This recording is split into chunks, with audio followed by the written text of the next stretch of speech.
ಕನ್ನಡ ಮತ್ತು ಸಂಸ್ಕೃತಿ ಇಲಾಖೆ ವತಿಯಿಂದ ಭಗವಾನ್ ಬುದ್ಧ ಜಯಂತಿ ಆಚರಣೆ ಕಾರ್ಯಕ್ರಮವನ್ನು ನಾಗ ಸೇನಾ ಬುದ್ಧ ವಿಹಾರ ಮೈದಾನ ಸದಾಶಿವನಗರದಲ್ಲಿ ಆಯೋಜಿಸಲಾಗಿತ್ತು. ಈ ಕಾರ್ಯಕ್ರಮದಲ್ಲಿ ಆರ್ಪಿ ಮುಖ್ಯಸ್ಥರು, ಸಮುದಾಯದ ಮುಖಂಡರಾದ ವೆಂಕಟಸ್ವಾಮಿ ರವರು ವಿಧಾನಸೌಧ ಅಂಬೇಡ್ಕರ್ ಪ್ರತಿಮೆ ಮಾಲಾರ್ಪಣೆ ನೆರವೇರಿಸಿರಿ. ಭಗವಾನ್ ಬುದ್ಧ ಜಯಂತಿಯ ಯಾತ್ರೆಗೆ ಚಾಲನೆ ನೀಡಿದರು. ಇದೇ ಸಂದರ್ಭದಲ್ಲಿ ಸುದ್ದಿಗಾರರೊಂದಿಗೆ ಮಾತನಾಡುತ್ತಾ ವೆಂಕಟಸ್ವಾಮಿ ರವರು ಸಮಸ್ತ ಜನತೆಗೆ ಭಗವಾನ್ ಬುದ್ಧ ಜಯಂತಿ ಹಾಗೂ ವಿಶ್ವ ಕಾರ್ಮಿಕರ ದಿನಾಚರಣೆಯ ಶುಭಾಶಯ ಕೋರಿದರು. ಜಗತ್ತಲ್ಲಿ ಬಹಳ ಮಹತ್ತರವಾದಂತ ದಿನ ಇದು. ವಿಶ್ವ ಶಾಂತಿಗಾಗಿ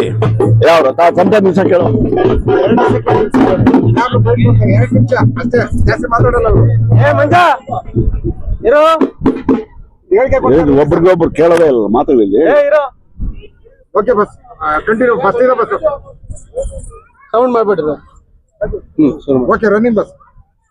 ಈ ವರ್ಷ ಮೇ 1ನೇ ತಾರೀಕು ವಿಶ್ವ ಪ್ರಖ್ಯಾತಿಯ ಮಹತ್ತರವಾದಂತ ಒಂದು ದಿನ. ಕಾರಣ ಎರಡು ಪ್ರಮುಖವಾಗಿರುವಂತ ಕಾರಣ. ಒಂದು ಬುದ್ಧ ಪೂರ್ಣಿಮೆಯ ಬುದ್ಧ ಜಯಂತಿ, ಎರಡನೇದು ವಿಶ್ವ ಕಾರ್ಮಿಕ ದಿನಾಚರಣೆ. ಈ ಎರಡು ಕಾರ್ಯಕ್ರಮಗಳು ಜಗತ್ತಿನಾದ್ಯಂತ ಇವತ್ತು ಒಂದು ಕಾರ್ಮಿಕರ ಜಾಗೃತಿಯನ್ನ ಉಂಟು ಮಾಡತಕ್ಕಂತ ಒಂದು ಮಹತ್ತರವಾದ ದಿನ, ಮತ್ತೊಂದು ಜ್ಞಾನವನ್ನ ವೃದ್ಧಿಸ್ತಕ್ಕಂಥ ಬುದ್ಧ ಜಯಂತಿ ಮತ್ತೊಂದು ಕಾರ್ಯಕ್ರಮ. ಹೀಗಾಗಿ ಇವತ್ತು ಕರ್ನಾಟಕದ ರಾಜ್ಯ ಸರ್ಕಾರ, ಕನ್ನಡ ಮತ್ತು ಸಂಸ್ಕೃತಿ ಇಲಾಖೆಯಿಂದ ಮತ್ತು ನಾಗಸೇನಾ ವಿದ್ಯಾಲಯ, ಸದಾಶಿವನಗರದ ನಾಗಸೇನಾ ವಿದ್ಯಾಲಯ ತಮಗೆಲ್ಲ ಗೊತ್ತಿದೆ, ಬಾಬಾ ಸಾಹೇಬ್ ಅಂಬೇಡ್ಕರ್ ಅವರ ಜಾಗ. ಆ ಸಂಘಟನೆಯಿಂದ ಇವತ್ತು ಜಂಟಿ ಆಶ್ರಯದಲ್ಲಿ ಕನ್ನಡ ಮತ್ತು ಸಂಸ್ಕೃತಿ ಮತ್ತು ನಾಗಸೇನಾ ವಿದ್ಯಾಲಯದ ಜಂಟಿ ಆಶ್ರಯದಲ್ಲಿ ಬುದ್ಧ ಜಯಂತಿಯನ್ನ ಬಹಳ ಅರ್ಥಪೂರ್ಣವಾಗಿ ಆಚರಣೆ ಮಾಡ್ತಕ್ಕಂಥ ಕೆಲಸ ಆಗ್ತಾ ಇದೆ. ಅಂಬೇಡ್ಕರ್, ಬಾಬಾ ಸಾಹೇಬ್ ಅಂಬೇಡ್ಕರ್ ಅವರ ಪ್ರತಿಮೆ ವಿಧಾನಸೌಧ ಏನಿದೆ, ಇಲ್ಲಿಂದ ಬುದ್ಧ ರಥ ಚಾಲನೆ ಕೊಡ್ತಾ ಇದ್ದೀವಿ. ಬುದ್ಧನ ಮೂಲ ವಾರಸುದಾರರು ಏನಿದ್ದಾರೆ ಅವರು ನಮ್ಮ ರಾಜ್ಯದ ಪ್ರಮುಖವಾಗಿರ್ತಕ್ಕಂಥ ಬುಡಕಟ್ಟು ಜನಾಂಗಗಳ ಕಲಾ ತಂಡಗಳೊಂದಿಗೆ ಇವತ್ತು ಆ ಮೆರವಣಿಗೆ ಹೊರಡ್ತಾ ಇದೆ. ಇಲ್ಲಿಂದ ಮೆರವಣಿಗೆ ಹೊರಟು ಸದಾಶಿವನಗರದಲ್ಲಿ ಆಯೋಜನೆ ಆಗಿರ್ತಕ್ಕಂಥ ಬುದ್ಧ ಜಯಂತಿಯನ್ನ ಅರ್ಥಪೂರ್ಣವಾಗಿ ಆಚರಣೆ ಮಾಡ್ತಕ್ಕಂಥ ಕೆಲಸ ಆಗ್ತದೆ.